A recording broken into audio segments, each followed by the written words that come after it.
Talking about interview principles, we have to start with the idea of non-verbal communication, because what happens, people's comprehension of what we are saying and who we are is not 100% based on what we are saying. And there are lots of different researches which show which percent goes for verbiage, which percent goes for confidence, and so on. The point here is, when we go to an interview, we cannot appeal just to logic. We cannot just talk about technical skills and experience and different things, because emotions are heavily involved in that process.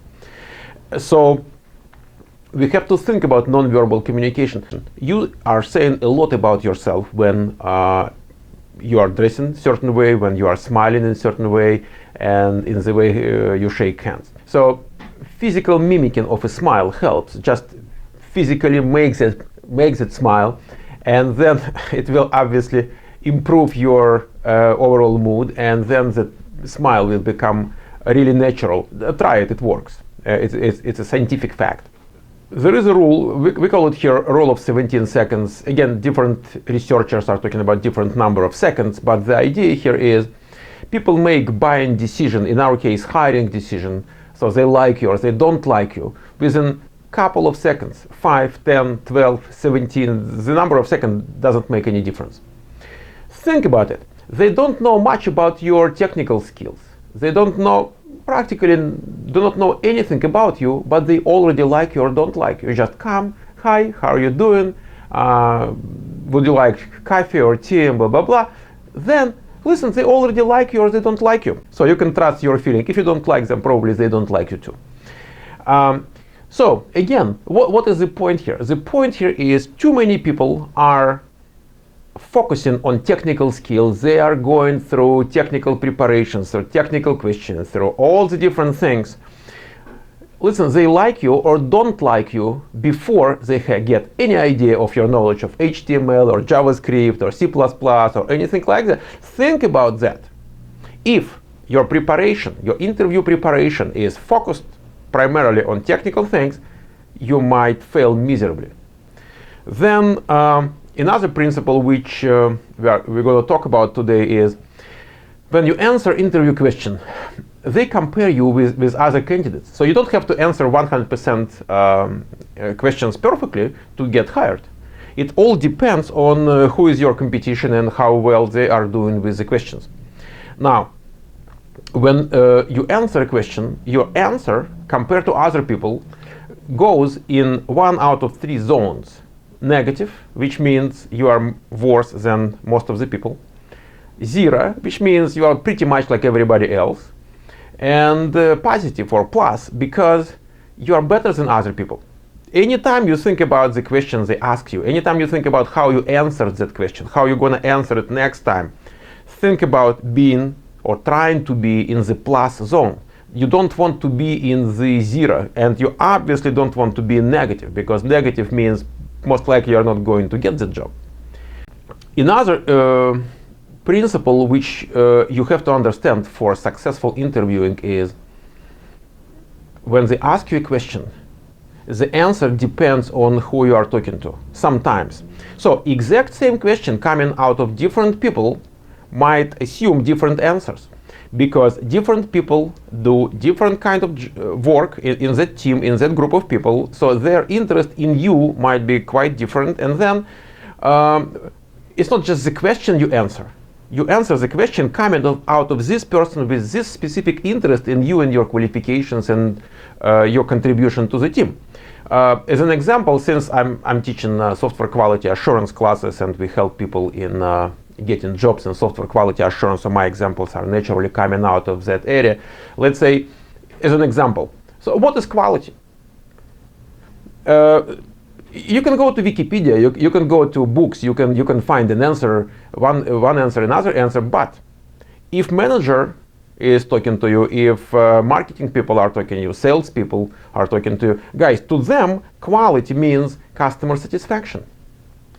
And that is probably the best answer you can provide when you talk to these people. If you talk to software quality assurance engineer, so people in your team, maybe your quality assurance manager, to them quality of software product is deviation of that product from the specification, from the requirements. That is how we measure quality when we test software.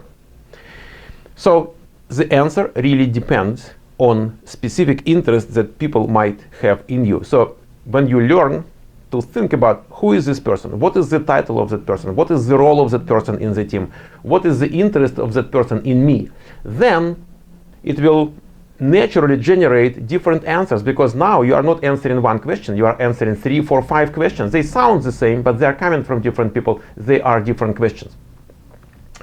Another thing which is extremely important, and it comes, in my experience, it comes from looking at people who are trying to perfect, to master their interviewing skills. They read the book, they go through all the questions, and they are trying to provide answers, and they search for answers on the internet and everywhere. And listen, the most important thing here is be yourself, be natural, be sincere. Interview is not about playing games. Everybody who talks to you knows the mechanism of playing games, and not necessarily knows it's a science, but they feel it. We feel when people are insincere, we feel when people are playing games. Be natural. It gives you 10 times more value than coming with a book answer. So no sleaziness, okay? No games played, no tricks. If you get straightforward question, guys, do not go on tangent answering that question. Answer straightforward question in a straightforward manner. If you don't do that, you fail. Some people, never read any book, okay? And so if you read the book and you come up with an answer from the book, it's better than having no idea what you are talking about. But the higher the level of requirements, the higher the level of that position, so the less beneficial it is to come up with a book answer. Because we all read same books. People who ask you that question, they also read books. It's not just about you reading books. So come with your answer. Read the book to understand the idea. Do not just come with that sleazy stuff and gimmicks and different things. So many people naturally think that a successful interview is the one which gives you the job. In terms of achieving the result, yes, but if you think about job search as a process, so in that process, we naturally improve from interview to interview to interview. So we answer with more confidence, we answer maybe more thoughtfully, and so on. So successful interview is the one which you performed better than the previous one. So if your mastership keeps growing, okay, you are successful. We cannot control other people. There are tens of reasons why that position is not given to you. Okay, it might be cancelled at all. Okay, they might redefine that position. There might be some internal referral. There might be a stronger candidate. You don't know. You never know. And you shouldn't even think about it. You've done that interview better than before. You are the winner. You are successful. Another principle which we are talking about today is when you are looking for a job, you should have interviews frequently enough to become stronger and stronger and stronger in between interviews. If you have 2 interviews a week or 3 interviews a week, each interview makes you stronger. If you have 1 interview in 2 months, then, well, you lose courage, you lose your drive, you kind of do not feel comfortable, and that is one of the ways to actually fail. So if you do not have enough interviews, focus on that. Focus on getting more interviews. 2, 3, even 1 a week will do the job. But it's not like once a month or once in 2 months, 3 months, which is a complete disaster and failure. Under-investing in the process of obtaining interviews is a disaster. You cannot afford that if you really want to get a job. Now, preparation. When we prepare to the interviews, there are 2 basically levels of being prepared. One level comes from your long-term values which you represent. It's your education, it's your work experience, it's your skills, something which takes years upon years to obtain. Another part of that is short-term preparation, something which you can really improve within a short period of time. And specifically, when it comes to coming to that company for an interview, you have to research the company website in a great detail. You have to look at everything. Because it will generate lots of questions which you might eventually ask when you go to the interview, so everybody understands you did that work, which is very beneficial to you. Then you research different sources on the internet. You see what other people are saying about this company and their product and their culture and all the different issues. And then when you do that, try to find some exciting things in the company itself and the product and working there. Look at that company. Find things which might sincerely amaze you. Say, oh God, it's cool. That is what I like. Okay? No gimmicks, no games, and have a successful interview.